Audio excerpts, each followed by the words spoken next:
আজকে teachers day, তো মা টিচার ছিলেন তাই না? মা কি ছিলেন আপনি বলুন, কোন স্কুলে কি ছিলেন? আমি পার্ক চিলড্রেন স্কুল ইছাপুরে। ইছাপুরে পার্ক চিলড্রেন স্কুল, ওখানে কি ছিলেন? হেডমিস্ট্রেস, অ্যাসিস্ট্যান্ট হেডমিস্ট্রেস ছিলেন। তো আজকে শিক্ষক দিবস, শিক্ষিকা দিবস, তো আপনার কোনো বক্তব্য আছে স্টুডেন্টদের প্রতি? বক্তব্য হচ্ছে পড়াশোনা করবে তো ঠিকই, তারপর চরিত্রটা গঠন করবে।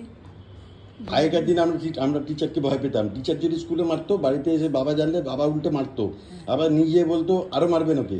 আর এখনকার দিনে উল্টো হয়ে গেছে, জানেন কি? হ্যাঁ, এখনকার দিনে টিচাররা মারতে ভয় পায়।